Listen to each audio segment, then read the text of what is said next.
Have you ever just watched a kid play and really wondered how on earth does their mind go from, a blank slate to this entire universe of thoughts, feelings, and wild ideas? It is one of the most incredible transformations in nature, and for thousands of years, it's followed a fundamental blueprint.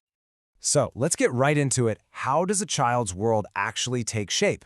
We're going to look at the timeless psychological blueprint for how we all learn to think and feel, but then we're going to see what happens when a powerful and very new force enters that world, artificial intelligence.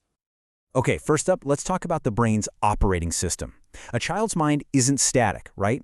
It's constantly getting these crucial software updates. And this process, well, it's the foundation for everything. How we reason, how we solve problems, how we make sense of the world around us. And there's a name for this whole process. It's called cognitive development. Just think of it like this. It's the step-by-step assembly of all the mental tools we need to navigate reality. This isn't just about memorizing facts. It's about building the actual capacity to learn in the first place.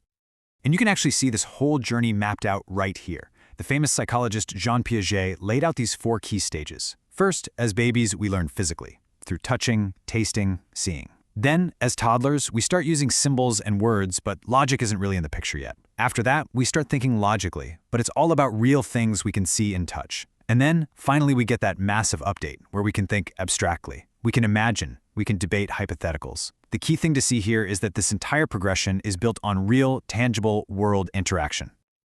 But of course, thinking is only half the story. Just as important is learning how to feel. And this isn't just about having emotions. We all have those. It's about understanding them. It's about learning the incredibly complex social and emotional rulebook that really governs all human connection. So how do we learn this rulebook? Well, a huge piece of the puzzle is something called social referencing. You've totally seen this. Picture a toddler who sees a weird new toy, or a dog for the first time. What's the first thing they do? They look right at their parent's face. Is mom smiling, or is she looking scared? That single glance tells them everything they need to know about how to react. It's like this deeply human face-to-face data transfer.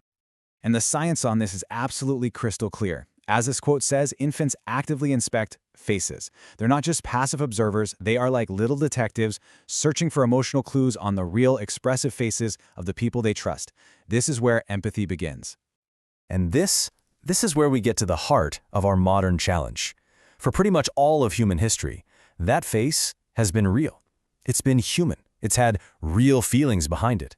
So what happens to this fundamental learning process when the face a child is looking to for guidance has no feelings at all? So let's talk about this new entity in a child's world, the generative AI companion. It's so important we understand what this actually is. The best analogy is that it's a parrot, not a poet. See, a parrot can mimic human words perfectly, right? But it has zero understanding of the meaning behind them.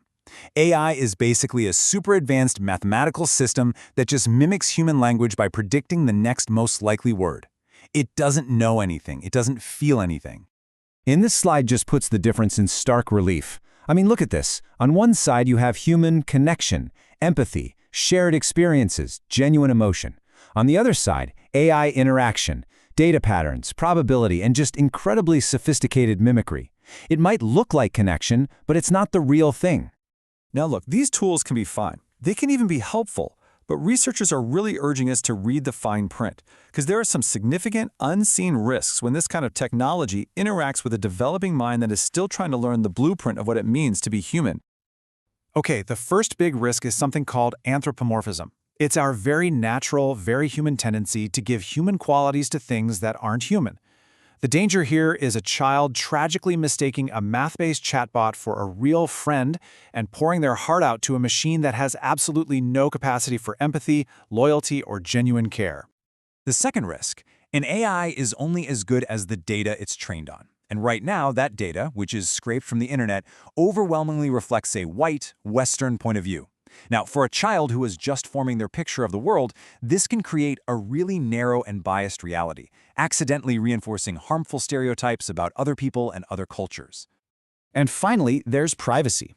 Every single question a child asks, every story they tell, every secret they might share with an AI friend, it can all be collected, stored, and analyzed. A child's innermost thoughts risk becoming just another set of data points feeding a massive commercial system.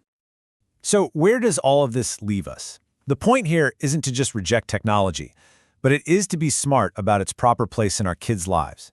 Because in a world that's quickly filling up with artificial friends and synthetic conversations, maybe the most urgent question we face is this one.